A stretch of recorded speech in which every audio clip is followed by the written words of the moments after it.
దాని ముందు నాకు తెలియదు పల్నాడు అంటే ఏంటి. ఆనెస్ట్లీ ఇండియా లెవెల్లో పల్నాడు గురించి ఏం తెలియదు ఎవరికి. అందరికీ విజయవాడ, విశాఖపట్నం, తిరుపతి తెలుసు అంతే. పల్నాడు గురించి ఎవరికి తెలియదు. ఇప్పుడు పల్నాడు మొత్తం ఫేమస్ అయింది మొత్తం India wide. But for what? For bad reason, not for good reason.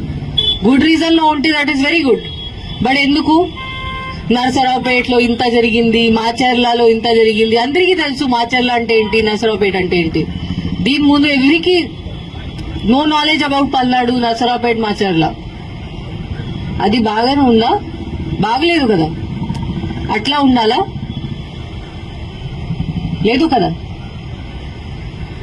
So ఇప్పుడు this is the last thing. ఇప్పుడు 4th నాడు మనకి కౌంటింగ్ జరుగుతుంది.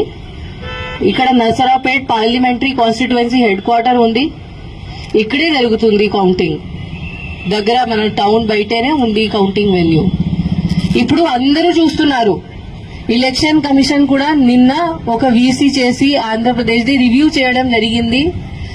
అప్పుడు కూడా పల్నాడు డిస్ట్రిక్ట్ కి ఎంత టైం ఇచ్చారు, అంత టైం ఎవరికి ఇవ్వలేదు.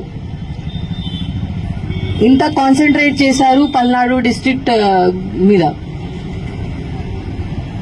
సో ఇప్పుడు అందరూ చూస్తున్నారు పల్నాడు అంటే ఏంటి, కౌంటింగ్ రోజు మళ్ళీ ఏదో జరుగుతుందా అట్లా అనుకుంటున్నారు. మళ్ళీ ఏదో జరిగితే పల్నాడు పోలీస్ పేరుది నాశనం అవుతుంది. పల్నాడు పోలీస్ మీద ఎవరికి నమ్మకం ఉండదు. So this is our last chance. Palnadu police image save చేయడానికి ఇది మన లాస్ట్ ఛాన్స్ ఉంది. బట్ యాజ్ నేను చెప్పాను, నాకు తెలుసు దట్ పల్నాడు పోలీస్ ఆఫీసర్స్ మీరు అందరూ ఉన్నారు. You are very good quality officers. చాలా ఎక్సలెంట్ ఉన్నారు, చాలా ఫిట్ ఉన్నారు, చాలా డెడికేటెడ్, చాలా హార్డ్ వర్క్ కూడా ఉన్నారు. ఓన్లీ ఒక డైరెక్షన్ మీకు కావాలి, ఒక లీడర్షిప్ మీకు కావాలి. ఆ డైరెక్షన్ మీకు ప్రాపర్ గా ఎవరు ఇస్తే మీరు ఏదైనా చేయగలుగుతారు. అది నాకు తెలుసు. అండ్ ఇప్పుడు టైం వచ్చింది. ఆ టైం వచ్చింది. మన మీద ఒక పెద్ద క్వశ్చన్ మార్క్ ఉంది. ఆ క్వశ్చన్ మార్క్ క్లియర్ చేయడానికి మనకి టైం వచ్చింది. మనం ఇప్పుడు చూపించాలి that how strong Palnadu police can be. కి ఇక్కడ నరసరావుపేటలో పల్నాడు డిస్ట్రిక్ట్ లో పల్నాడు పోలీస్ ఉంటే ఎవరు ఏం చేయడానికి లేదు, ఏం క్రిమినల్ యాక్టివిటీ ఇక్కడ జరగడానికి లేదు. ఇది మనం ఇప్పుడు ప్రూవ్ చేయాలి అందరికీ. ఇక్కడ ఓన్లీ పీస్ఫుల్ ప్రాపర్ బిహేవియర్ జరుగుతుంది, అరాచకంగా ఇక్కడ జరగదు. ఇది మనం ప్రూవ్ చేయాలి, చూపించాలి. ఎవరికి ఇంత ధైర్యం ఉంటే బయట వచ్చి ఏదో గొడవ చేస్తే మనం వాళ్ళకి అసలు వదిలేము.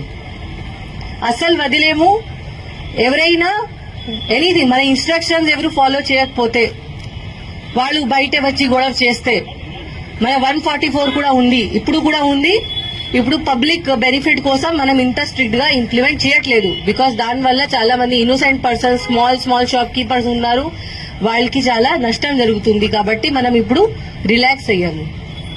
1 జూన్ నుంచి మనం మళ్ళీ 144 సెక్షన్ ఇంప్లిమెంట్ గట్టిగా చేస్తాము.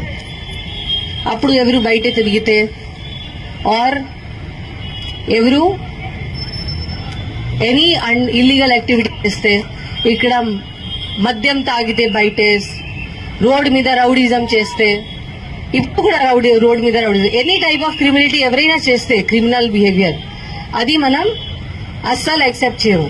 వీ హ్యావ్ టు షో మనం పోలీస్ వాళ్ళు ఉన్నాము, మనం లా అబైడింగ్ సిటిజన్స్ కి మన ఫ్రెండ్. ఎవరు అనుకుంటున్నారు కి నేను ఏదైనా చేయవచ్చు, వాళ్ళకి మనం we will teach them a lesson. వాళ్ళకి చూపిస్తాము ఏముంది. ఇప్పుడు మన పోలీస్ డిపార్ట్మెంట్ ఇప్పుడు మనం అందరంకి ఏం